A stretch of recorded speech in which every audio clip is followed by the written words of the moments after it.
لله وحده والصلاة والسلام على من لا نبي بعده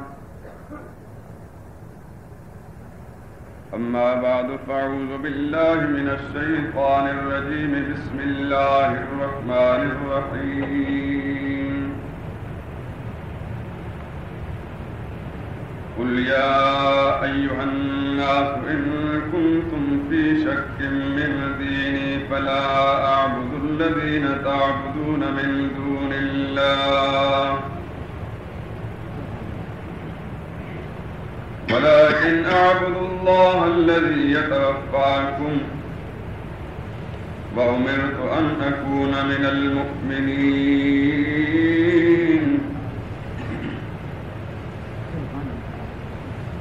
وأن أقم وجهك للدين حنيفا ولا تكونن من المشركين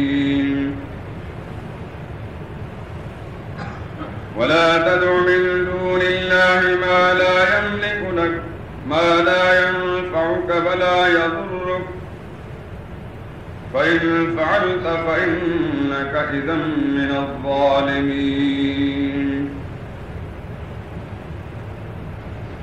وإن يمسسك الله بضر فلا كاشف له إلا هو وإن يردك بخير فلا راد لفضله يصيب به من يشاء من عباده وهو الغفور الرحيم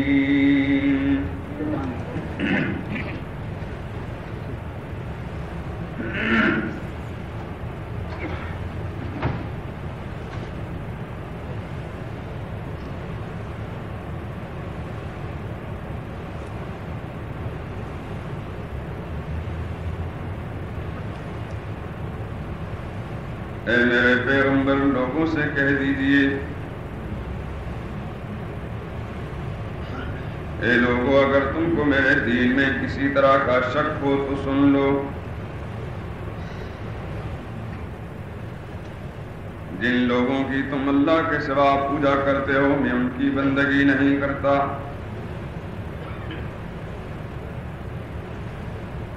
بلکہ میں تو اللہ ہی کی بندگی کرتا ہوں جو تمہاری روحیں قبض کر لیتا ہے اور مجھ کو یہی حکم ہوا ہے کہ ایمان لانے والوں میں رہوں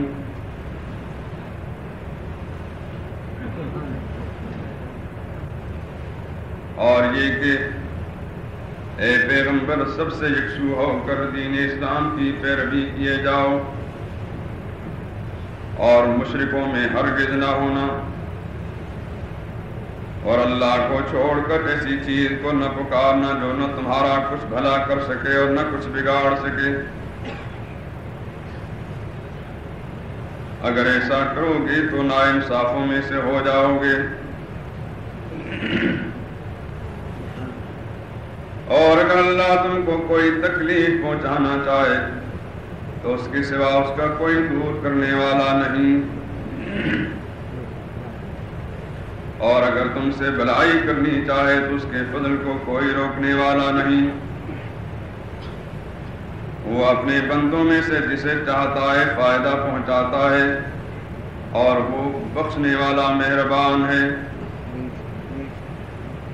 سبحان ربك رب العزة عما يصفون وسلام على المرسلين والحمد لله رب العالمين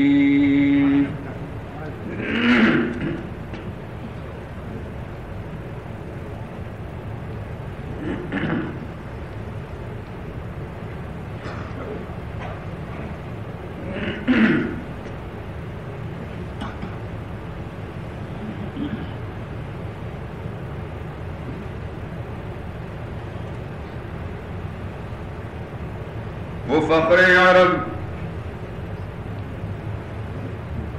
زیب محراب و منبر وہ فخر عرب زیب محراب و منبر تمام اہل مکہ کو ہمراہ لے کر گیا ایک دن حسب فرمان داور سوئے دشت اور چڑھ کے کوہ صفا پر، یہ فرمایا سب سے کہ اے آل غالب، سمجھتے ہو تم مجھ کو صادق کے کاذب؟ کہا سب نے قول آج تک کوئی تیرا، کبھی ہم نے جھوٹا سنا اور نہ دیکھا۔ کہا سب نے قول آج تک کوئی تیرا، کبھی ہم نے جھوٹا سنا اور نہ دیکھا۔ یہ سنتے ہی تھرا گیا گلہ سارا، کہ راعی نے للکار کر جب پکارا، کہ ہے ذات واحد عبادت کے لائق، زبان اور دل کی شہادت کے لائق، کہ ہے ذات واحد عبادت کے لائق، زبان اور دل کی شہادت کے لائق، اسی کے ہے فرما اطاعت کے لائق، اسی کی ہے سرکار خدمت کے لائق۔ لگاؤ تو لو اس سے اپنی لگاؤ، جھکاؤ تو سر اس کے آگے جھکاؤ، اسی پر ہمیشہ بھروسہ کرو تم، اسی کے صدا عشق کا دم بھرو تم، اسی کے غضب سے ڈرو گر کرو تم، اسی کے غضب سے ڈرو گر ڈرو تم، اسی کی طلب میں مرو گر مرو تم۔ مبرہ ہے شرکت سے اس کی خدائی، نہیں اس کے آگے کسی کو بڑائی۔ مبرہ ہے شرکت سے اس کی خدائی، نہیں اس کے آگے کسی کو بڑائی۔ خرد اور ادراک رنجور ہیں وہاں، محو میر ادنا سے مزدور ہیں وہاں،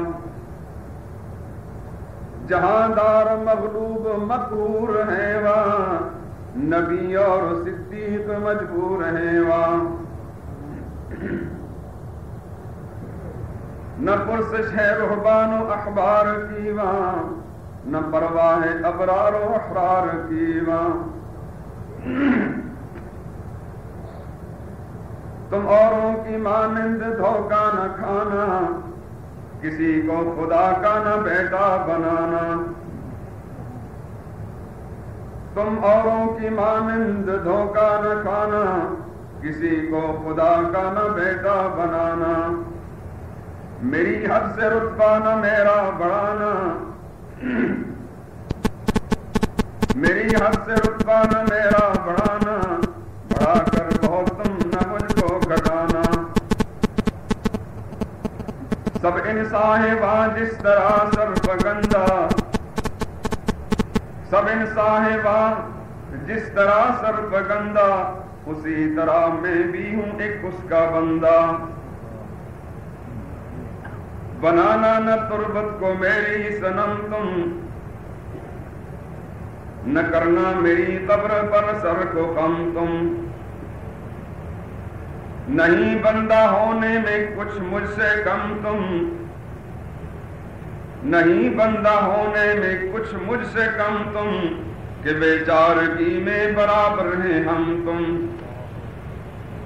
مجھے دیے حق نے بس اتنی بزرگی، کہ بندہ بھی ہوں اس کا اور ہے لچیبی۔ اسی طرح دل ان کا ایک ایک سے توڑا، ہر ایک قبلہ کش سے منہ ان کا موڑا۔ کہیں ماں سوا کا علاقہ نہ چھوڑا، خدا بند سے رشتہ بندوں کا جوڑا۔ کبھی کے جو پھرتے تھے مالک سے بھاگے، دیے سر جھکا ان کے مالک کے آگے۔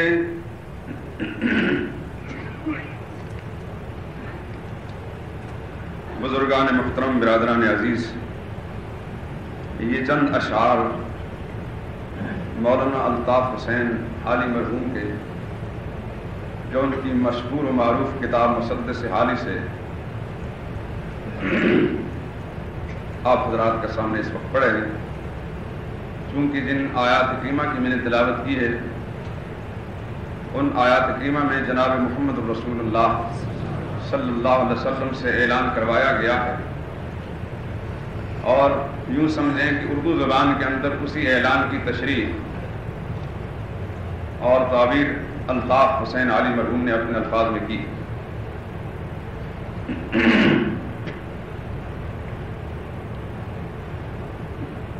میرے دوستوں اور بزرگوں،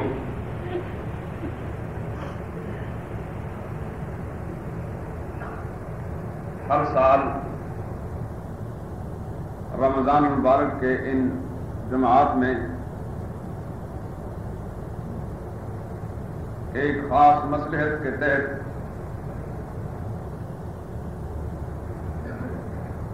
میں کچھ مسائل ذکر کیا کرتا ہوں۔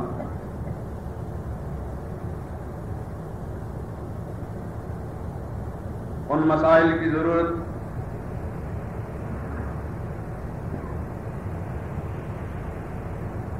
ان کا ذکر کرنے کی ضرورت مجھے اس لیے ہوتی ہے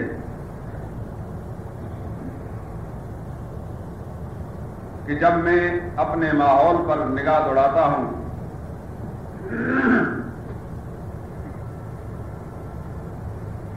اپنی قوم کی حالت دیکھتا ہوں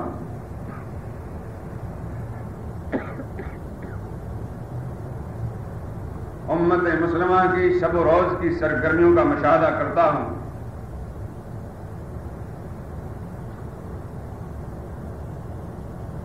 تو مجھے یہ دکھائی دیتا ہے خدائے بزرگ برتر کی کتاب اور محمد رسول اللہ صلی اللہ علیہ وسلم کے فرمان کی روشنی میں کہ کہنے کو تو ہم سب مسلمان ہیں اور آپس میں ایک دوسرے کو مسلمان سمجھ کر معاملہ کرتے ہیں،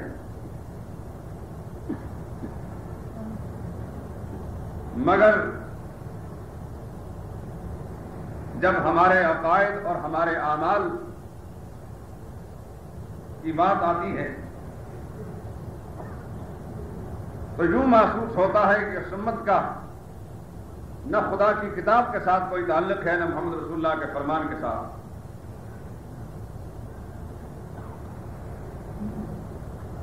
یاد رکھیے مسلمانی کوئی موروثی چیز نہیں ہے کہ کسی مسلمان کے گھر میں پیدا ہو گیا تو مسلمان ہو جائے گا۔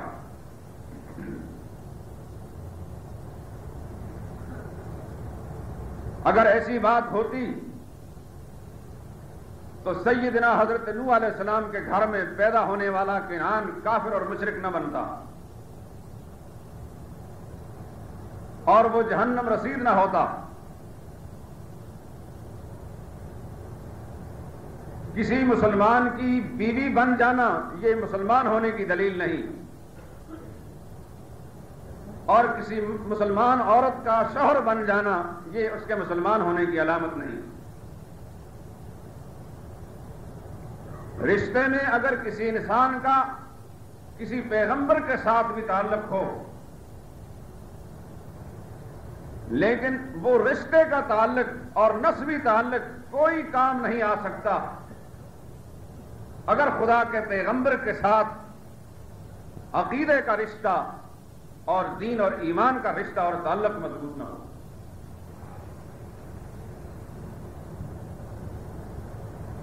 کیونکہ معاملہ بہت نازک ہے، اس واسطے میں ضرورت محسوس کرتا ہوں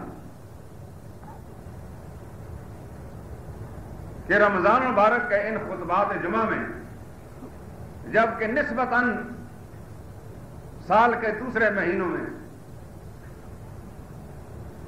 ان جمعوں کے اندر مسلمانوں کی حاضری زیادہ ہوتی ہے،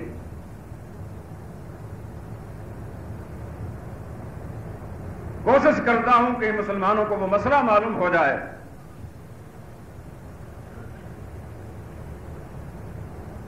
کہ جس پر عمل کر کے یہ اپنے ایمان کو سلامت لے کر دنیا سے چلے جائیں. جو شخص اس دنیا سے ایمان کی سلامتی لے کر جائے گا وہ یقین میں کامیاب ہو جائے گا. اس لفظ پہ غور فرمائیے آپ حضرات. میں نے ایمان کا لفظ ذکر کیا ہے، اعمال کا نہیں ذکر کیا، اس لیے کہ ایمان کے بغیر اعمال کی کوئی قیمت نہیں ہے. چاہے ٹنوں کے برابر بھی کسی کے نیک اعمال ہوں، لیکن ایمان نہیں ہے. خدا کی قسم جس کی یہ سچی کتاب میرے ہاتھ میں ہے، اور اس خدائے بزرگ برتر کی قسم جس کے گھر میں ہم سب یہاں بیٹھے ہیں، ٹنوں ٹن اعمال بھی خدا کے دربار میں کوئی وزن نہیں رکھتے اگر کسی شخص کا ایمان سلامت نہیں ہے.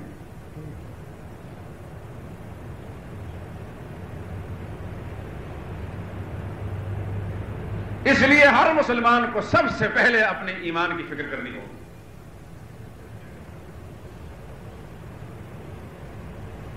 خدا کے پیغمبر علیہم الصلاۃ والسلام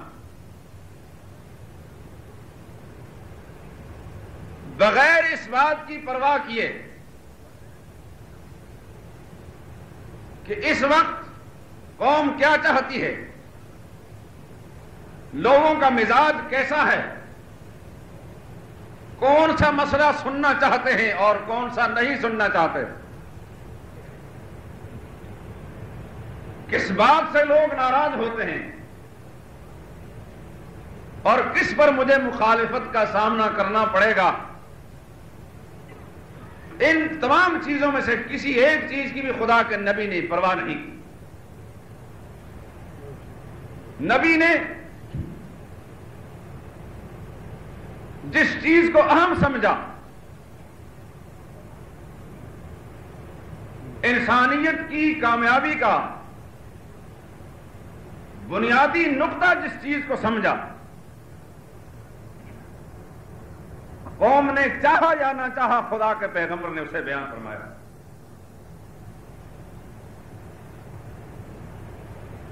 میں سمجھتا ہوں کہ آج بھی کئی چہرے اداس ہوتے ہیں اور کئی انسانوں کی پیشانیوں پر شکنیں پڑ جاتی ہیں جب وہ مسئلہ ذکر کیا جاتا ہے جس کو ہر ایک پیغمبر منصب نبوت پر فائز ہوتے ہی آ کر قوم کے سامنے بیان کرتا تھا.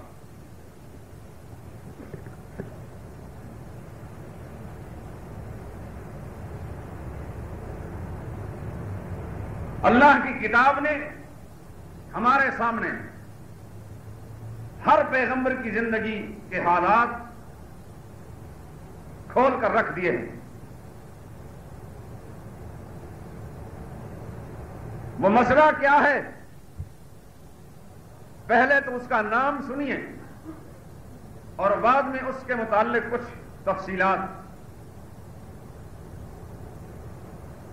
وہ مسئلہ جسے ذکر کرنے کی خدا کے نبیوں کو ضرورت پڑی ہر حال میں، پتھروں کی بارش کے اندر بھی خدا کے نبی نے وہی مسئلہ بیان کیا. نبی کا بدن لہو لہان ہے لیکن پیغمبر کی زبان جب حرکت کرتی ہے تو وہی مسئلہ زبان سے نکلتا ہے. پیغمبر کو باپ گھر سے دھکے دے کر باہر نکالتا ہے تو خدا کے نبی کی زبان وہی مسئلہ بول رہی ہے.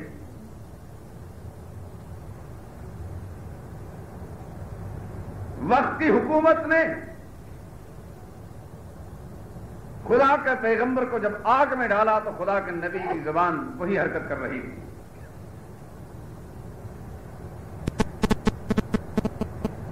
بات اسی پر ختم نہیں ہو جاتی. تاریخ نے ہمارے سامنے وہ نقشے بھی لا کر رکھے ہیں کہ جو شخص پیغمبر کے دامن سے وابستہ ہو جاتا ہے اور صرف زبانی کلامی وابستگی اختیار نہیں کرتا، سچے دل سے نبی کے دامن سے چمٹ جاتا ہے، اس کو آگ کے جلتے ہوئے کیلے پر لٹایا جاتا ہے کہ اس کی زبان سے وہی خدا کی توحید کی بات نکلتی ہے۔ میں سمجھتا ہوں کہ کوئی مسلمان اپنی ماضی سے ناواقف نہیں ہوگا اور نہ ہی ہونا چاہیے۔ کون نہیں جانتا کہ حضرت خباب بن ارت، جن کی پیٹھ کو جب اٹھا کر کپڑا دیکھا جاتا تھا تو برس کے داغوں کی طرح ساری پیٹھ جگہ جگہ سفید داغوں کے ساتھ داغدار ہوتی تھی، اور وہ جلتے ہوئے کوئلوں پر لٹانے کی وجہ سے۔ حضرت بلال حبشی کا حال سب جانتے ہیں کہ گرم ریت پر لٹا کر امیہ بن خلف جیسا بدبخت وزنی پتھر سینے پر رکھ کر خود بھی اوپر چڑھ جایا کرتا تھا اور کہا کرتا تھا کہ جب تک محمد سے بے وفائی کا اعلان نہیں کرے گا تجھے چھٹکارا نہیں مل سکتا۔ مگر بلال حبشی ہیں کوہ استقامت بن کر زبان سے جب کوئی جملہ نکلتا ہے تو کہتے ہیں احد احد، ایک ہی ہے، اس کے ساتھ بے وفائی منظور نہیں ہے۔ یہ جو تمہارے 360 ہیں، خدا کی قسم ان کے پاس ایک رائی برابر کوئی نفع کی طاقت ہے نہ نقصان کی۔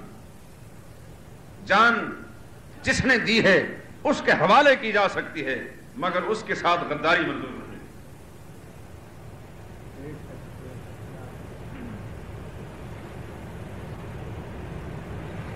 حضرت زنیرہ ایک لونڈی ہیں، مسلمان ہو گئی، اسلام قبول کرنے کے جرم میں اس قدر ان کو مارا گیا کہ آنکھوں کی بینائی جاتی رہی، مگر خدا کی توحید کو انہوں نے نہیں چھوڑا۔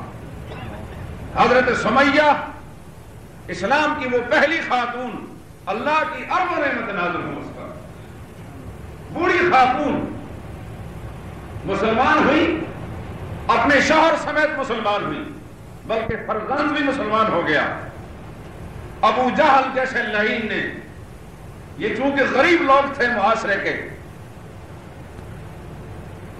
مسکین لوگ تھے، ابو جہل چودھری تھا وقت کا، اس چودھری نے اپنے آبائی اور خاندانی مذہب کے خلاف جب ان کو محمد رسول اللہ کا دین قبول کرتے ہوئے دیکھا تو غصے میں لال پیلا ہو کر حضرت سمیہ کو کہنے لگا، اس بوڑھی عورت کو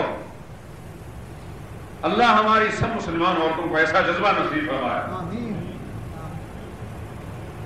وہ بوڑھی خاتون کہنے لگا، دو ہی راستے ہیں تیرے لیے، چن لے ان دونوں راستوں میں سے کسی ایک کو، یا تو اعلان کر کہ میرا محمد کے ساتھ کوئی تعلق نہیں، میں بغاوت کا اعلان کرتی ہوں محمد پہ صلی اللہ علیہ وسلم۔ اگر یہ اعلان نہیں کرتی تو دوسرا راستہ یہ ہے کہ 2 اونٹ منگوائے ابو جہل نے اور رسیاں منگوائیں، کہنے لگا تمہاری ایک ٹانگ ایک اونٹ سے باندھوں گا اور دوسری ٹانگ دوسرے اونٹ کے سے باندھ کر دونوں کو دائیں بائیں بھگا دوں گا، پھر تو خود سمجھ لینا کہ تیرا انجام کیا ہو۔ وہ اللہ کی بندی تھی تو بڑھاپے میں نحیف و نزار بدن والی، کمزور بدن والی، مگر ایمان فولاد سے زیادہ مضبوط تھا۔ اے اللہ ہمیں بھی ایسا ایمان نصیب آمین، آزمائشوں اور امتحانات سے بچا کر رکھ، لیکن وقت آ جائے یا اللہ اسی طرح کا جذبہ نصیب۔ دوستو، جب امتحان کے اندر اور آزمائش میں کوئی انسان مبتلا ہوتا ہے اس وقت پتہ چلتا ہے اس کی ایمان کی کیفیت۔ آگے پیچھے ہر شخص اپنے آپ کو جنید وقت اور شبلی سمجھتا ہے، لیکن جب کسی آزمائش کی گھڑی کے اندر مبتلا ہوتا ہے پھر پتہ چلتا ہے کہ ایمان کتنا ہے۔ حضرت سمیہ فرمانے لگی، اے ابو الحکم، یہ اس کی کنیت تھی. یہ نشہ وہ نشہ نہیں جسے کوئی ترشی ہوتا ہے. میں نے محمد کا کلمہ پڑھا ہے صلی اللہ علیہ وسلم. تیرے دل میں جو آئے کر لے، محمد سے بے وفائی منظور کی. ابو جہل نے اس ضعیفہ کی، اس بوڑھی خاتون کی ایک ٹانگ اپنے ارادہ کے مطابق ایک اونٹ کے ساتھ باندھی، دوسری ٹانگ دوسرے اونٹ کے ساتھ باندھی، اور پھر برچھی لے کر ان کے نازک اندام میں ماری. جسم کے 2 ٹکڑے ہو گئے. اس اللہ کی بندی کا آخری جملہ جو زبان سے نکلتا ہے، اللہ احد، اللہ ایک ہی ہے. میرے دوست اور بزرگوں، یہ سب کچھ آپ کے سامنے کوئی کہانیاں سنانا نہیں ہے. کہانیاں بہت لمبی ہیں، بڑی لمبی داستانیں ہیں. صرف میں نے اشارات آپ کے سامنے کیے ہیں کہ یہ صرف نبی کا معاملہ نہیں. جو سچے دل سے نبی کا کلمہ پڑھ لیتا ہے اس کا دین و ایمان اور یقین کیسا بن جاتا ہے. نبی نے ضرورت محسوس کی اس بات کی کہ یہ انسان، یہ خدا کی دھرتی پر چلنے پھرنے والا انسان، یہ سب خدا کی مخلوق ہے. یہ نادان سمجھتے نہیں ہمیں، یہ ناسمجھ ہیں. عمر میں چاہے بوڑھے ہو چکے ہیں مگر اپنی سمجھ کے اعتبار سے نابالغ بچے جیسے ہیں. جس طرح بچہ اپنے فائدے اور نقصان کو نہیں پہچانتا، یہ بوڑھے ہو کر بھی جو نبی کی بات کو نہیں سمجھتے گویا اسی طرح کے نادان بچے ہیں. یہ ہمیں گالیاں دے رہے ہیں، یہ پتھر پھینک رہے ہیں، یہ مذاق اڑا رہے ہیں، مگر نبی بجا طور پر یہ سمجھتے ہیں کہ یہ ناسمجھ لوگ ہیں. ہمارا فرض یہی بنتا ہے کہ ہم ان کی بھلائی کی بات کریں. یہ تو چاہتے ہیں کہ اس وقت وہ بات کرو جس سے ہماری طبیعت خوش ہو جائے، مگر میرا رب یہ چاہتا ہے کہ اس وقت وہ بات کرو جس سے ان کی قبر سیدھی ہو جائے. دوستو، آج بھی ہمارا قومی مزاج یہی ہے کہ عام طور پر لوگ کسی مبلغ سے، کسی واعظ سے یہی تقاضا کرتے ہیں کہ کچھ اس طرح کی سر والی باتیں اور اس طرح کی میٹھی میٹھی باتیں ہمارے سامنے پیش کرے گا، وقتی طور پر ہماری طبیعت میں خوشی اور مسرت اور شادمانی پیدا ہو جائے. لیکن نہیں سمجھتے کہ ان میٹھی باتوں کے اندر وہ کامیابی نہیں جو ان کڑوی باتوں کے اندر فائدہ ہے. عرض کر رہا تھا وہ مسئلہ جو خدا کے نبیوں نے پیش کیا، وہ مسئلہ ہے خدا کی توحید کا مسئلہ. ایک جملہ عرض کر دیتا ہوں، پتہ نہیں کہ زندگی پھر کس کا ساتھ دے. موت کے لمحے تک نہ لفظ توحید کو دل و دماغ سے ہٹانا، نہ اس کا حقیقی تصور اپنے دل و دماغ سے اس کو باہر نکالنا. اگر کوئی شخص مسلمان جینا چاہتا ہے اور مسلمان مرنا چاہتا ہے تو وہ خدا کی توحید کو ہرگز نہ بلائے. بات ہے صاف، چاہے کسی کا دل قبول کرنے کو چاہے یا نہ چاہے. میں اپنا فرض ادا کرنا مناسب سمجھتا ہوں کہ میں نے بھی خدا کا سامنے جواب دینا ہے. اس وقت دنیا سے جانے کے بعد نہ میری قبر میں آ کر کوئی حال پوچھے گا تیرا کیا حال ہے، اور نہ محشر کے میدان میں آ کر کوئی ساتھ دینے والا ہوگا. میں نے اپنے اعمال اور اپنی ذمہ داریوں کا حساب دینا ہے، آپ نے اپنی ذمہ داریوں کا حساب دینا ہے. میں ازراہ ہمدردی یہ بات کہتا ہوں اور وہی بات کہتا ہوں جو وقت کا پیغمبر اپنی قوم کے سامنے ذکر کرتا کہ لوگوں خدا کی توحید کے ساتھ بے وفائی نہ کرنا ورنہ کچھ بھی نہیں رہے گا. پنجابی میں جس طرح کے خدا ککھ نہیں رہے گا. توحید اگر آپ کے پاس ہے تو سب کچھ ہے، نہیں تو کچھ بھی نہیں ہے. آپ روزہ رکھیں تب قبول ہوگا کہ عقیدہ توحید والا ہوگا. یہ بھوک اور پیاس اس کی اللہ کو کوئی پرواہ نہیں، اس کی قبولیت عقیدہ توحید پر ہے. یہ جمعے کی نمازیں ایک نہیں 1 کروڑ نمازیں آپ پڑھ لیں، تب قبول ہوں گی، عقیدہ آپ کا صاف ہوگا۔ یہ زکاتیں ایک نہیں، کروڑ دفعہ آپ زکاتیں دے لیں اور سب مال لٹا دیں، اس کی خدا کو کوئی پرواہ نہیں جب تک آپ کا عقیدہ ٹھیک نہیں ہو جائے گا۔ ایک حج نہیں، ساری زندگی بیت اللہ کا طواف کرتا رہے، تا دم حیات حج کرتا رہے، اس آدمی کے حج کی کوئی حقیقت نہیں اگر اس کا عقیدہ ٹھیک نہیں۔ سینکڑوں حج کرتے تھے مشرکین مکہ، ابو جہل ہر روز خدا کے گھر کا طواف کرتا تھا۔ آپ میں سے پتہ نہیں کوئی جانتا ہے کہ نہیں جانتا، جو ان مجالس کے اندر بیٹھتا ہے اس کو پتا ہے، اس کے سامنے کئی بار میں نے یہ بات عرض کی ہے، ابو جہل ہر روز اور دن میں کئی طواف خدا کے گھر کا کیا کرتا تھا۔ ہر وقت پیدا ہی مکہ میں ہوا، خانہ کعبہ کے سائڈ پہ اس کا مکان تھا جہاں آج طہارت خانے بنے ہوئے، ہر وقت بیت اللہ میں بیٹھا رہتا تھا، ہر وقت خدا کے گھر کو دیکھتا تھا۔ لیکن کیا آپ حضرات یہ سمجھتے ہیں کہ ابو جہل کی نجات کی کوئی شکل ہوگی؟ کوئی آدمی جو ذی شعور ہے اور سمجھدار ہے وہ مانتا ہے، تسلیم کرتا ہے کہ ابو جہل بھی بچ جائے گا۔ خدا نے تو فیصلے کر دیے، وَمَا هُمْ بِخَارِجِينَ مِنَ النَّارِ، وہ اللہ کی آنکھ سے باہر نہیں نکلیں۔ سبب کیوں جلے گا ابو جہل؟ جنت میں نہیں جائے گا۔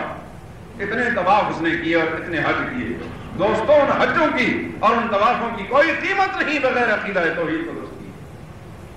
ابو جہل اگر محمد رسول اللہ کی بات کو مان لیتا تو وہ بھی اسی طرح نجات پا جاتا جس طرح ابو جہل کا بیٹا محمد رسول اللہ کے دامن سے وابستہ ہو کر نجات پا گیا۔ جانتا ہے ابو جہل کے بیٹے کو؟ حضرت اکرمہ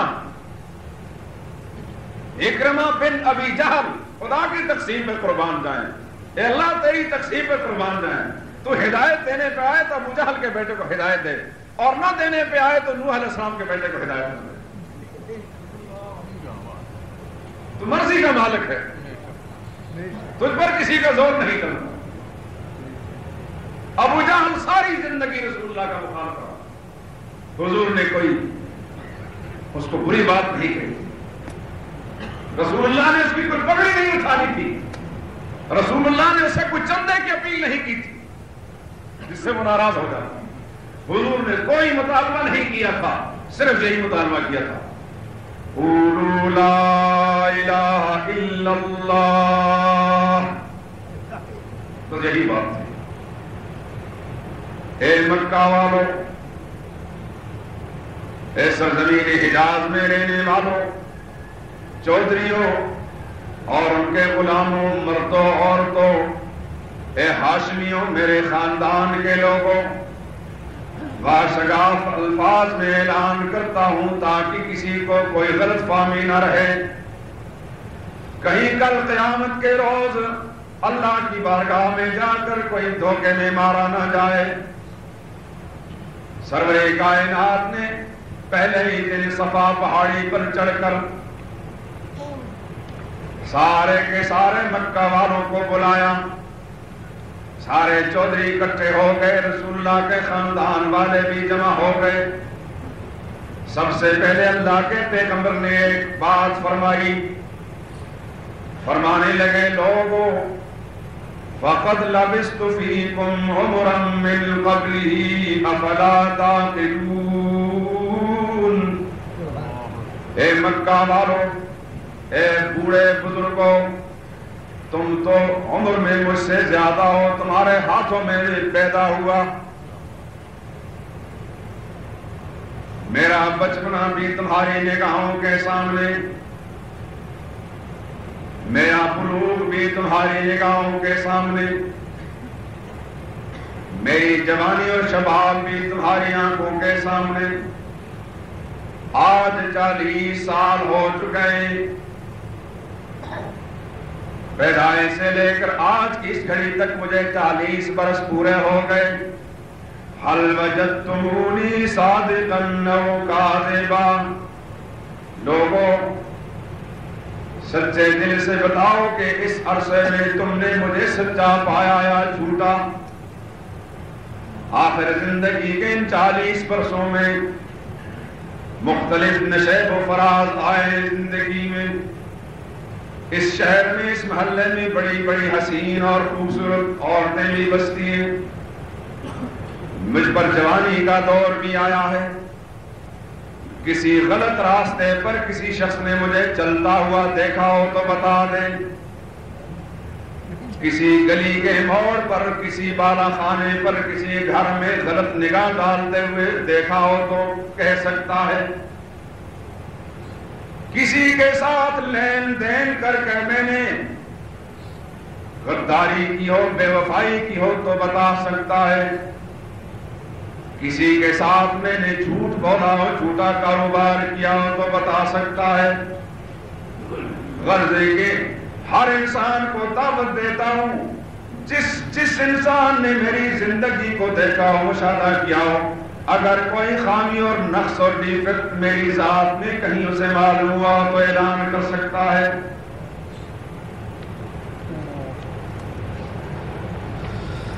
سرور کائنات محمد رسول اللہ صلی اللہ علیہ وسلم کے اس اعلان کے جواب میں سارے کے سارے قریشیوں نے، جن میں ابو لہب جیسا آدمی بھی تھا، ابو جہل بھی تھا، عتبہ اور شیبہ بھی تھے، امیہ بھی تھا، سارے چودھری بڑے بڑے قوم کے لیڈر بھی موجود تھے، سارے رشتہ دار اور خاندان والے بھی موجود تھے. نبی پاک کے اس اعلان کے جواب میں سب نے یک زبان ہو کر کہا، قالوا جربنا لک مرارا. کہنے لگے محمد صلی اللہ علیہ وسلم، آپ ہم سے یہ پوچھتے ہیں کہ زندگی کے کسی موڑ پر میرے اندر کوئی عیب اور خامی آپ نے دیکھی؟ ہم تو یہ کہتے ہیں اور صاف صاف اعلان کرتے ہیں، اس 40 برس کے عرصے میں ہم نے تمہیں سرسری نگاہ سے دیکھا ہی نہیں، بلکہ ہم نے کئی بار آپ پر تجربے بھی کیے ہیں اور آزمایا بھی ہے. قالوا جربنا لک مرارا. محمد ہم نے کئی بار آپ کو آزمایا ہے، کیونکہ کئی دفعہ سرسری دیکھنے سے کسی چیز کے کھرے اور کھوٹے کا پتہ نہیں چلتا جب تک اسے پرکھ نہ لیا جائے. اس لیے ہم نے اپنی اولاد کو بھی دیکھا، آپ کو بھی دیکھا. ہم میں سے کوئی شخص اپنے بیٹے کے سر پر ہاتھ رکھ کر دعوے سے یہ نہیں کہہ سکتا کہ یہ ہمارا حقیقی بیٹا ہوگا. ہو سکتا ہے ہماری بیوی نے کہیں خیانت کی ہو، لیکن اے محمد ہمیں اس بات میں کوئی شک اور شبہ نہیں کہ تو سچا ہی سچا ہے. فما وجدنا فیک الا صدقا. سوائے سچ اور سچائی کے اور ہم نے کچھ بھی نہیں پایا. یہ ان کا اعتراف اور اقرار ہے. یہ وہی لوگ اقرار کر رہے ہیں جو ابھی چند سیکنڈ کے بعد نبی پر پتھر برسائیں گے. یہ بات اس لیے بھی ذکر کر رہا ہوں، تمہید باندھی جا رہی ہے. رسول اللہ تمہید باندھ رہے ہیں اس بات کے لیے جو بات میں رسول اللہ نے پیش کرنا. میرے دوستوں اور بزرگوں، وہی بات میں نے بھی آپ کے سامنے پیش کی. حضور نے فرمایا یہ بات تسلیم کرتے ہو؟ انہوں نے کہا تسلیم کرتے ہیں. سرور کائنات نے دوسری بات ارشاد فرمائی. فرمانے لگے لوگوں ایک دوسری بات کا جواب دو. یہ سامنے جو پہاڑی نظر آ رہی ہے، بیت اللہ کے پہاڑ ہے، اس پہاڑی کے پیچھے کیا کچھ ہے تم نہیں دیکھ رہے؟ اگر میں اس وقت یہ کہوں کہ لوگوں اس پہاڑی کے پیچھے تمہارا دشمن چھپا ہوا ہے جو تم پر حملہ کرنے والا ہے، حالانکہ تمہیں معلوم نہیں کہ کوئی ہمارا دشمن بھی ہے، نہ تم نے اپنی آنکھوں سے اس دشمن کو پہاڑی کے پیچھے چھپا دیکھا ہے، لیکن میں اگر یہ کہوں کہ پہاڑی کے پیچھے دشمن چھپا تم پر حملہ کرنا چاہتا ہے، مانو گے یا نہیں مانو گے؟ مکہ کے قریشیوں نے بآواز بلند اعلان کیا، محمد 40 برس تک تو نے جھوٹ نہیں بولا، آج اگر تیری زبان سے کوئی جملہ نکلے گا ہم سمجھیں گے کہ یہ بھی جھوٹ نہیں ہو سکتا۔ سرور کائنات نے فرمایا اگر ان 2 باتوں کی تصدیق کرتے ہیں تو پھر تیسری بات بھی سن لو۔ فرمایا ایھا الناس، اے انسانوں، اپنے آپ کو انسان کہنے والوں، میں بھی دیکھ رہا ہوں کہ تم انسان ہو، قولوا لا الہ الا اللہ، جو اصل اعلان میں نہیں کرنا تھا وہ یہ کہ تم سارے کے سارے ایک زبان سے اعلان کر لو، زبان سے اعلان کرو اور زبان سے کہی ہوئی بات کو دل سے مان جاؤ، لا الہ الا اللہ۔ یہ تو عربی زبان ہے، وہ تو سمجھ گئے مگر ہم تو نہیں سمجھے جہاں کے لوگ۔ حضور نے کیا اعلان کیا؟ جو پہلے اعلان تھے اس کا تو میں نے ترجمہ کر کے آپ کو سنا دیا۔ یہ تیسرا جو اعلان ہے یہ تو عربی زبان کا ہے، اس کا جب تک ترجمہ نہیں آئے گا تو اس کو نہیں سمجھ میں آئے گی بات۔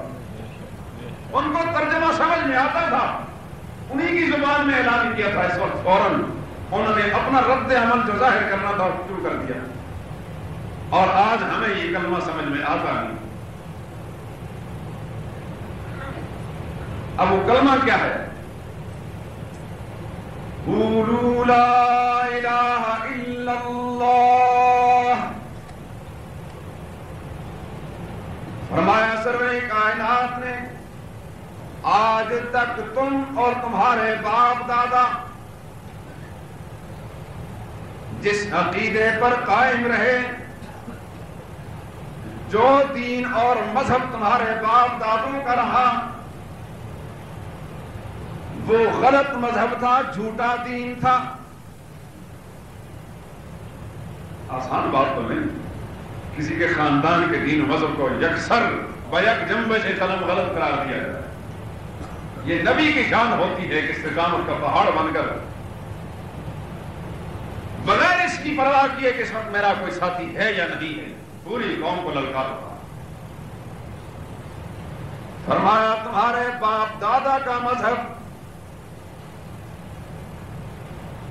تم اللہ کے سوا اوروں کو پکارتے تھے اپنی حاجتوں اور مشکلوں میں، بیت اللہ کے اندر تم نے 360 اپنے مشکل کشار حاجت روا ٹھہرا رکھے ہیں، بنا رکھے ہیں، مختلف ضرورتوں کے مختلف حاجت روا ہیں۔ جب کوئی ضرورت پیش آتی ہے جا کر ان کے سامنے دعائیاں دیتے ہو، ہاتھ جوڑ کر مانتے ہو۔ 360 کو بت جو رکھے ہوئے تھے حضور نے ان کی طرف اشارہ فرمایا۔ کسی کو اولاد دینے والا سمجھتے ہو، کسی کو رزق دینے والا، کسی کو بیماری میں شفا دینے والا سمجھتے ہو، کسی کو عزت دینے والا۔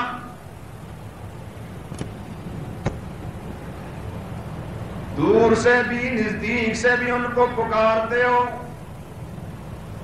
آؤ میں تمہارے سامنے خدا کا نبی اعلان کر رہا ہوں، میں ہوں تو عمر میں تم سب سے چھوٹا، قومی اعتبار سے تمہارا ہی خاندانی بھائی ہوں، لیکن اتنا فرق ہے کہ اللہ نے اپنی نبوت سے مجھے نواز دیا ہے۔ میرے پروردگار نے مجھے پیغمبر بنا کر یہ ڈیوٹی اور ذمہ داری سپرد کی ہے کہ تمہارے سامنے اعلان کر دوں لا الہ الا اللہ، لوگوں یہ تو جو تمہارے بڑے بڑے معبود ہیں، نہ لات یہ کام کر سکتا ہے، نہ منات، نہ عزا یہ کام کر سکتی ہے، نہ حبل،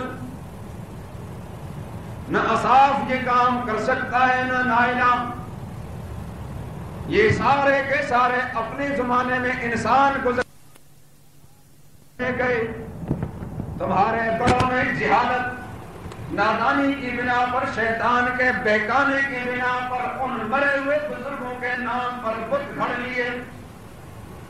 شیطان کے سکھانے پر اس کے بعد ان کو پوجنا شروع کر دیا، پکارنا شروع کر دیا اپنے حاجتوں اور مشکلوں میں. سن لو، کان کھول کر سن لو، میں اعلان کرنے لگا ہوں کہ یہ منات ہو یا لات، عزا ہو یا اصاف، حبل ہو یا کوئی اور، ان میں سے کوئی ایک ایسا نہیں جس کے قبضے میں ذرہ برابر کسی کا فائدہ یا نقصان ہو. لا الہ الا اللہ، کوئی نفع دینے والا نہیں، اللہ ہی فائدہ دینے والا ہے. الہ کا معنی سمجھا، الہ کا معنی فائدہ دینے والا، الہ کا معنی نقصان سے بچانے والا یا نقصان میں مبتلا کرنے والا. الہ کا معنی روزی دینے والا یا محروم رکھنے والا. الہ کا معنی بیٹا دینے والا یا بیٹی دینے والا، یا جوڑے دینے والا یا بالکل محروم رکھنے والا.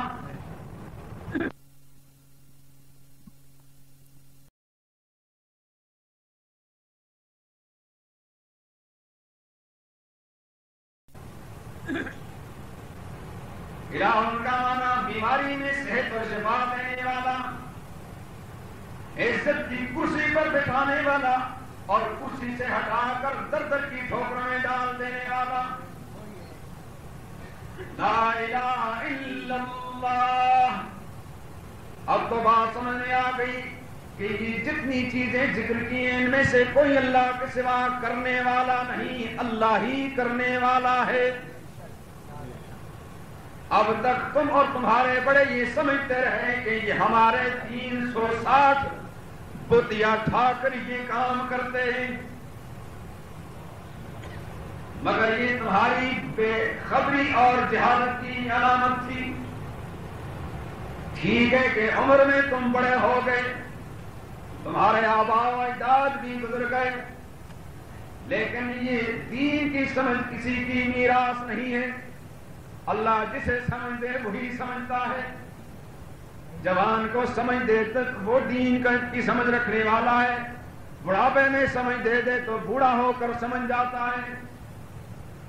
فرمایا تم مانو یا نہ مانو، تمہارا دل تسلیم کرے یا نہ کرے، بات یہی ہے اگر میری بات کو مان جاؤ گے تفلحو، کامیاب ہو جاؤ گے. خدا کی قسم میں تمہاری بھلائی کی بات کرتا ہوں، تمہارا دشمن بن کے نہیں آیا. مسئلہ الہ سمجھ آیا دوستو؟ اب وہ کلمہ اپنے ذہن میں اندازہ کر لیجیے جس کلمے کو صبح شام آپ پڑھتے ہیں. ہر وہ شخص جو لا الہ الا اللہ محمد رسول اللہ پڑھتا ہے شرک سے بالکل پاک ہو جاتا ہے، پختہ ایمان والا بن جاتا ہے. لیکن کلمہ پڑھنے کے بعد بھی اگر اس کے ایمان میں کوئی خامی اور نقص رہ گیا کہ سمجھو اس نے کلمے کو سمجھا نہیں، جب سمجھا ہی نہیں تو پڑھنے کا کیا اعتبار ہے؟ اسی لیے تو کہا اقبال نے، زبان سے کہہ بھی دیا لا الہ تو کیا حاصل، دل و نگاہ مسلمان نہیں تو کچھ بھی نہیں.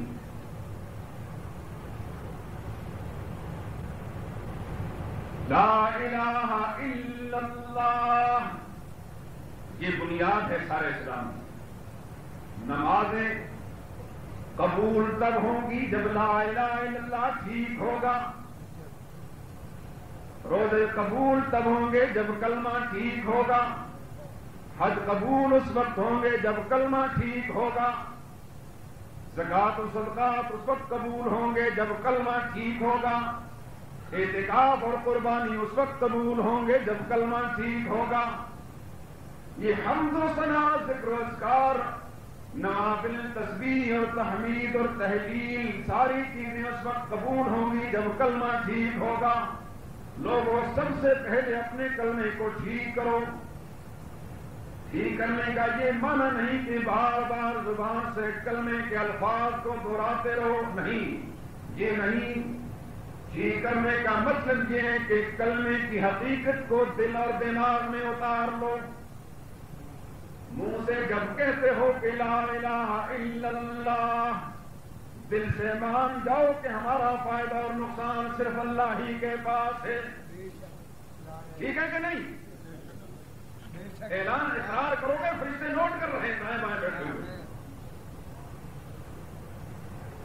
لا الہ زبان سے پڑھتے ہو، دل سے تسلیم کرو کہ ہم پر بیماری لانے والا اس کے سوا کوئی نہیں، اور بیماری کو ہٹانے والا بھی اس کے سوا کوئی نہیں۔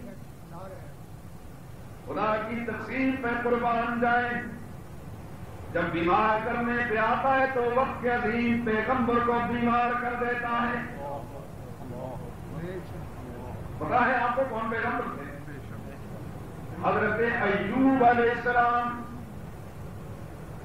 کئی برس تک خدا کا پیغمبر بستر عدالت پر پڑا ہے۔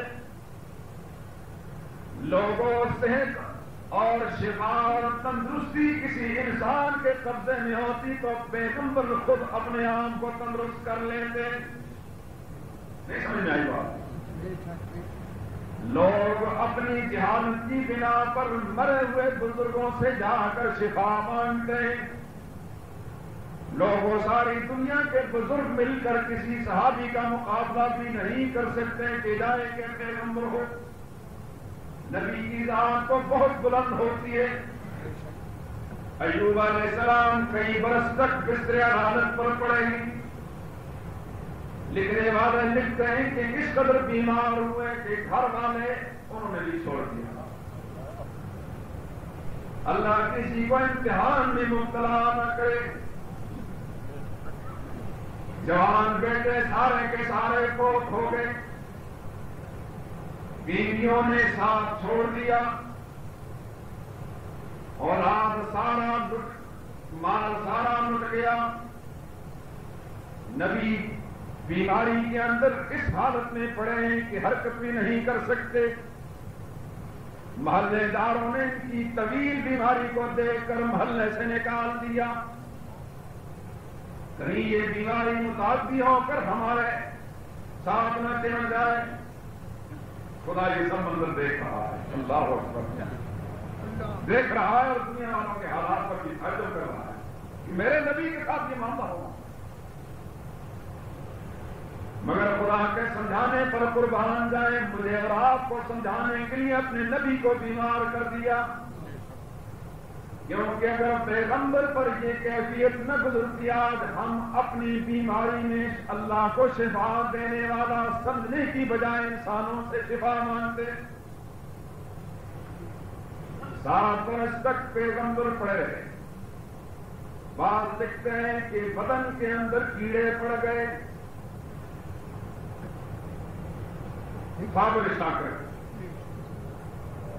ایک دن ایک ایسی بات انہوں نے سن لی جس سے طبیعت پر بہت گرانی گزری۔ ایک وفادار بیوی جو محنت مزدوری کر کر کے حضرت ایوب کو لا لا کر کھلایا کرتی تھی، ایک دن کہیں جا رہی تھی، ایک انسان ملا جو دراصل شیطان تھا، انسانی روپ میں ملا۔ پوچھنے لگا بیوی کیوں پریشان ہو؟ فرمانے لگی میرے شوہر طویل عرصے سے بیمار ہیں، اس تلاش اور تجسس میں ہوں کوئی علاج مل جائے، کوئی دوا مل جائے، کوئی حکیم یا ڈاکٹر مل جائے۔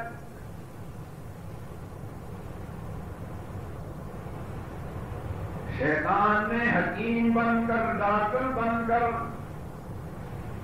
حضرت ایوب کی بیوی کو مشورہ دیا کہ جا واپس چلی جا، تمہارا شوہر تندرست ہو جائے گا، مگر شرط یہ ہے کہ کچھ نیاز دو گی، کچھ نذرانہ دو گی۔ کہنے لگی یہ کوئی مشکل کام نہیں، بتاؤ تو۔ شیطان کہنے لگا نذرانہ دینا ہے، ایک نام پر نام یاد کر لو۔ نام یاد کرا، اچھا جی بتاؤ کس نام پر؟ شیطان کہنے لگا حضرت حارث کے نام پر۔ حارث شیطان کا نام، حضرت حارث کے نام۔ نیاز دو، نذرانے دو، نظر و نیاز دو کہ حارث کے نام پر، تو بس آپ کے شوہر تندرست ہو جائیں گے۔ وہ بھولی بھالی اللہ کی بندی جو پریشانی میں مبتلا ہوتا ہے، کوئی بات سمجھ میں نہیں آتی، وہ سمجھنے لگی یہ کوئی دین کی بات ہوگی۔ ابھی تک تو پتا نہیں تھا کہ حارث بے ایمان، شیطان نے اپنا نام بتایا ہے، شیطان اپنا چڑھاوا نذرانہ دلانا چاہتا، پیغمبر کے کہانے سے بھی کرانا چاہتا۔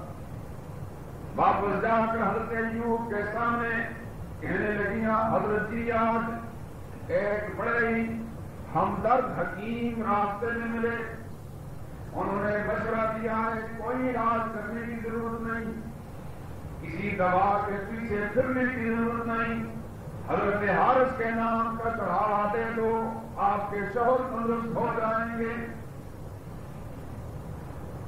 یہ بات سن کر حضرت ایوب علیہ السلام بے قرار ہو گئے، بارگاہ خدا بندی میں دستبردار ہو کر کہنے لگے یا اللہ اب تو شیطان کو بھی میرے گھر سے امید ہونے لگی ہے، یا اللہ طبیب بیماری میں مبتلا ہو کر مجھے اپنی تکلیف اور رنج کی کوئی فکر نہیں تھی، میں تیری قضا پر راضی تھا، یا اللہ اس حال میں میری جان بھی چلی جائے تو میں راضی ہوں، مگر مجھے یہ ہرگز گوارا نہیں کہ ابلیس شیطان لعین وسوسہ اندازی کر کے میرے گھرانے کے کسی انسان سے شرک کرائے، تیری بغاوت کا وعدہ کرتے یا اللہ مجھے یہ ہرگز گوارا نہیں۔ جان تو تیرے سپرد کرنا منظور ہے، مگر تیرے ساتھ شرک کرنا، بغاوت کرنا منظور نہیں۔ سمجھ کے خدا کر یہ کیا ہوگا؟ اس وقت خدا ایک بزرگ بندہ کی بارگاہ میں التجا کی، یا اللہ اس کے بعد اگر مزید بیماری میں مبتلا ہوا تو پتہ نہیں شیطان کیا کیا ہتھ کنڈے استعمال کرے گا۔ رب انی مسنی الضر وانت ارحم الراحمین، میرے سامنے والے اب تک جو بیماری میں نے برداشت کیے، خندہ پریشانی سے، رضا و رسل سے برداشت کیے، لیکن اب مجھے یہ اندیشہ ہونے لگا ہے کہ اسی طرح بیماری رہی تو میرے گھرانے میں کہیں کفر نہ آ جائے۔ اے اللہ میری یہ التجا ہے، مجھے بڑی لمبی بیماری اور تکلیف میں تو نے رکھا ہے، وہ بیماری لانے والا بھی تو تھا اور اس کو ہٹانے والا بھی تو ہے۔ انی مسنی الضر، مجھے تکلیف پہنچی، یا اللہ تو ارحم الراحمین ہے، اس بیماری کو دور کر دے تاکہ وہ دوسری تکلیف ہم پر نہ آئے۔ رب کائنات نے فرمایا فاستجبنا لہ، قرآن پڑھ کر دیکھ کے سلام کیا، فاستجبنا لہ، ہمارے پیغمبر نے ہمارے دروازے پر دستک دی، اور دنیا کے لوگوں بیماری تم پر بھی آئے گی، تمہارے گھرانے کے کسی پر بھی آ سکتی ہے، کہیں ایسا نہ ہو کہ بیماری میں مبتلا ہو کر میرے در سے منہ موڑ کر، میرے دروازے سے منہ موڑ کر کہیں کسی اور دروازے پر جانا بیٹھو، شیطان تو لگ رہ کر ہر وقت تمہارے پیچھے پڑا رہے گا۔ اس نے تو پیغمبر کے گھر والوں پر بھی داؤ چلانے کی کوشش کی ہے، تم کس بات کی بھول ہو؟ تم پر حملہ آور نہیں ہوگا، لیکن یہ میری کرم نوازی اور مہربانی ہے کہ تمہارے سامنے میں نے اپنے نبی کا حال کھول کر رکھ دیا ہے، ہدایت کی اشارہ واضح کر دی ہے کہ اس پر چل کر تم کامیاب ہو سکتے ہو، ٹھوکریں کھانے سے بچ سکتے ہو۔ میرے پیغمبر یونس کو دیکھو علیہ السلام، کتنی طویل بیماری میں مبتلا ہوئے، لیکن ایک لمحہ اور ایک دن کی اپنے سے پہلے کسی پیغمبر کو جا کر کسی پیغمبر کی قبر پر اس کے مزار پر جا کر سمجھا نہیں آ رہی۔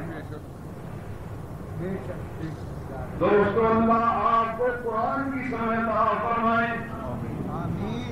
ایوب علیہ السلام خود بھی پیغمبر ہیں، ان سے پہلے ہزاروں پیغمبر بن چکے ہیں۔ نبی ایک دن بھی اپنے آپ کو تندرست اور صحت یاب بنانے کے لیے کسی قبر اور کسی مزار پر نہیں گئے، دور سے بیٹھ کر کسی اللہ والے کو دعائی نہیں دی، کسی نبی کو نہیں پکارا،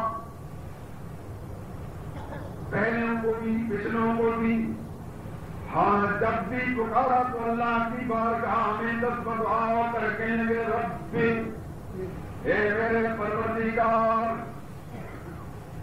یہ بیماری بھی تیری طرف سے اور شفا بھی آنے والا تو ہے۔ یہ آیت جو قرآن کریم کی میں نے اس وقت تلاوت کی سورہ یونس کے آخری رکوع کی، جس میں محمد رسول اللہ نے اعلان فرمایا، اس اعلان کو حساب سے سمجھا جائے تاکہ بات پوری طرح کھل جائے۔ ایھا الناس، سرور کائنات نے اعلان فرمایا، اور دنیا کے لوگوں مجھے آپ کو سنا، ان کنتم فی شک من دینی، اگر اب تک تمہیں پتہ نہیں چلا، خود قرآن پاک نہیں پڑھا تھا، ماں باپ نے بھی یہ مسئلہ نہیں سمجھایا، اسکول والوں نے بھی نہیں سمجھایا، کالج میں بھی یہ بات نہیں سمجھائی گئی، محلے کے کسی بدبخت مولوی نے بھی یہ بات نہیں سمجھائی، وہ بدقسمت اپنی آنکھیاں بڑھانے کے لیے نظروں میں اور صحابہ کے سبق کو سکھاتا رہا، خدا کی توحید کی ایک بات نہیں بیان کی۔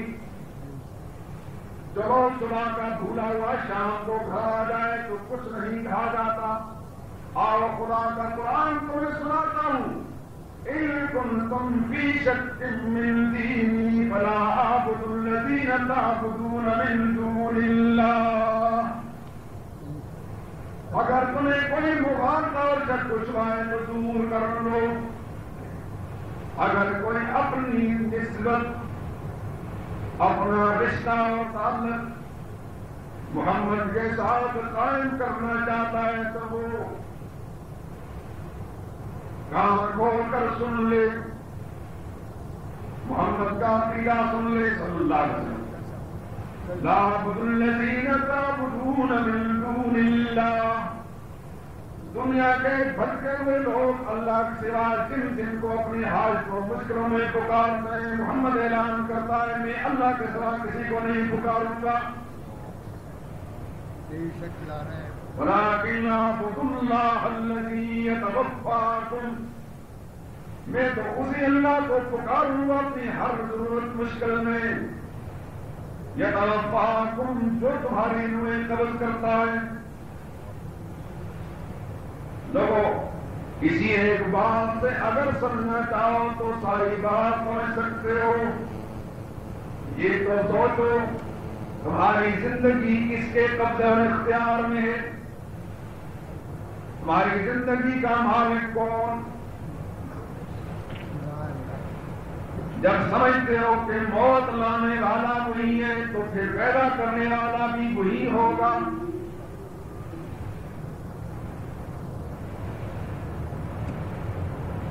وَأَقِمْ وَجْهَكَ لِلدِّينِ حَنِيفًا، مجھے یہ بھی اعلان کروایا گیا میرے محمد ساری دنیا سے منہ موڑ کر، پوری دنیا کے طریقوں کو چھوڑ کر، ہر ایک کے دین و مذہب سے روگردانی اختیار کر کے اقم وجہک للدین حنیفا، وہ سچا دین جو آدم علیہ السلام سے لے کر عیسیٰ روح اللہ تک سب پیغمبر لے کر آئے اس پر ڈٹ جاؤ۔ یا اللہ وہ سچا دین جو سارے نبی لے کر آئے دین حنیف، اس کی صاف صاف شکیں بتا دیں، اس کے اہم اصول بتا دیں۔ اللہ فرماتے ہیں آؤ پھر میں اہم اصول بتاتا ہوں۔ وَلَا تَكُونَنَّ مِنَ الْمُشْرِكِينَ،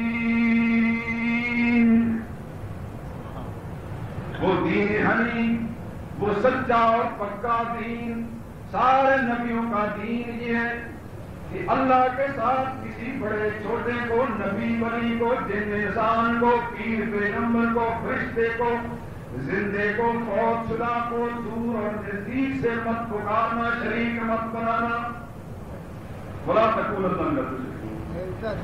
کیونکہ سچا دین اس کے اندر شرک کی کوئی گنجائش نہیں، جہاں شرک موجود ہے وہاں سچا دین نہیں، خدا کی قسم وہاں سچا دین نہیں، ایسے شخص کا نبی کے ساتھ کوئی تعلق نہیں۔ خدا کی قسم 1000 بار بھی اعلان کرتا پھرے عاشق رسول ہونے کا، لوگ کہیں کہ یہ اللہ کا ولی ہے، اس کی بزرگی کے گھر گھر چلتے ہو، اور اس شریف میں کراتا ہو، سب کچھ ہوتا ہو، لمبا جبہ بھی ہو، 1 فٹ لمبی داڑھی بھی ہو، تسبیح اور مالا بھی ہاتھ میں پکڑی ہو، خدا کی قسم اس کے عقیدے میں شرک موجود ہے، اس کا محمد مصطفیٰ کے ساتھ کوئی تعلق نہیں، وہ اللہ کا ولی نہیں، شیطان کا ایجنٹ ہوگا، اس کے دامن سے وابستہ ہونے والا بھی اسی کے ساتھ وابستہ رہے گا، وہ خدا کا بندہ ہے۔ وَلَا تَدْعُ مِن دُونِ اللَّهِ مَا لَا يَنفَعُكَ وَلَا يَضُرُّكَ، میرا دین و مذہب اس کے اصولوں میں سے ایک اصول یہ ہے کہ مجھے اللہ نے منع فرما دیا کہ اللہ کے سوا مت پکارنا کسی کو جو فائدے کا مالک بھی نہیں، نقصان کا بھی۔ لوگوں سارے اگلے پچھلے نبی ولی جن انسان فرشتے آسمان زمین والے مل کر بھی ایک رائی برابر کسی کو فائدہ نہیں پہنچا سکتے اگر اللہ نہ پہنچائے، نہ کسی کو نقصان میں مبتلا کر سکتے ہیں اگر اللہ نقصان میں مبتلا نہ کرے۔ لا ينفعك ولا يضرك، فائدے اور نقصان کے مالک نہیں، فائدے نقصان کے مالک نہیں۔ اللہ فرماتا ہے فائدہ نقصان تو کافی مشکل چیزیں ہیں، ما يملكون من قطمیر،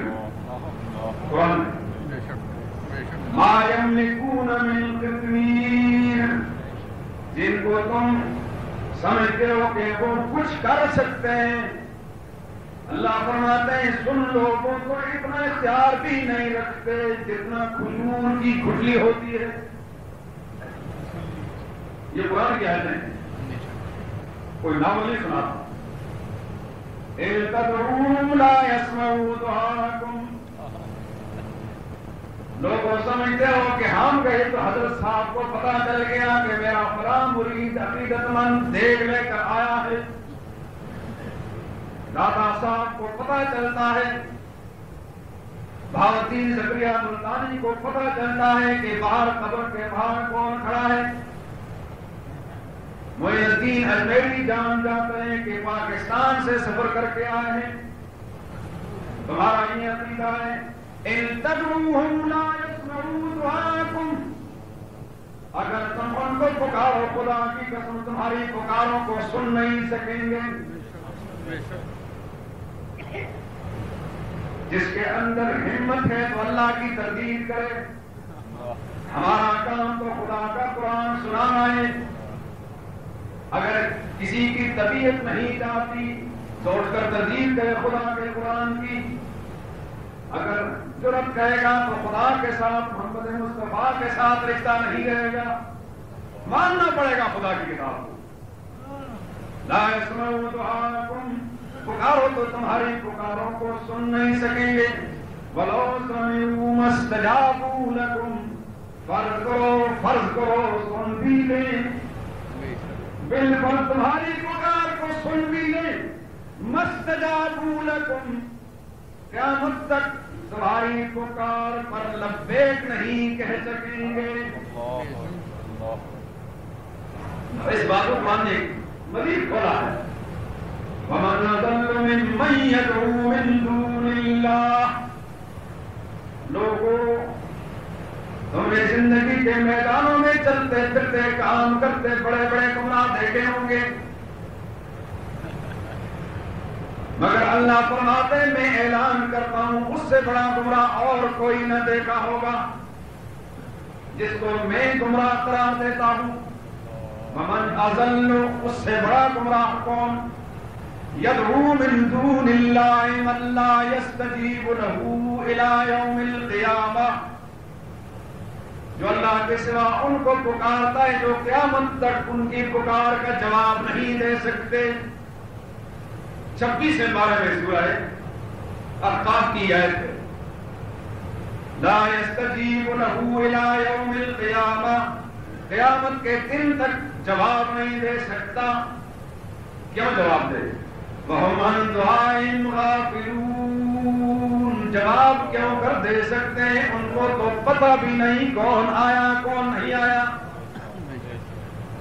یہ کہتے ہیں کہ چڑا اور چڑی بیٹھے تو پتہ چل جاتا ہے، اندر سے جانتے ہیں چڑیا بیٹھی چڑا بیٹھا، اور خدا کا قرآن کہتا ہے وَهُمْ عَنْ دُعَائِهِمْ، آنا جانا تو ایک طرف ان کی پکاروں سے بے خبر ہیں، وہ پکاروں سے ہی بے خبر ہیں، کس نے پکارا کس نے پکارا۔ سرور کائنات فرماتے ہیں وَإِن يَمْسَسْكَ اللَّهُ بِضُرٍّ فَلَا كَاشِفَ لَهُ إِلَّا هُوَ، اگر اللہ تمہیں کوئی تکلیف پہنچانا چاہے اس تکلیف کو اس کے سوا ہٹانے والا کوئی نہیں۔ بتاؤ ایوب علیہ السلام پر بیماری لانے والا کون؟ بولے زور سے بولے، اس بیماری کو ہٹانے والا کون؟ ایوب علیہ السلام نے کس کو پکارا؟ وَإِن يَمْسَسْكَ اللَّهُ بِضُرٍّ فَلَا كَاشِفَ لَهُ إِلَّا هُوَ، اس کے سوا تکلیف دور کرنے والا کوئی نہیں۔ وَإِن يُرِدْكَ بِخَيْرٍ فَلَا رَادَّ لِفَضْلِهِ، اگر اللہ تمہیں فائدہ دینا چاہے ساری دنیا مل کر اس فائدے کو روک نہ سکے گی۔ آج اسی پر اتفاق کرتے ہیں، سبحانک اللہم وبحمدک اشہد ان لا الہ الا انت۔ الحمدللہ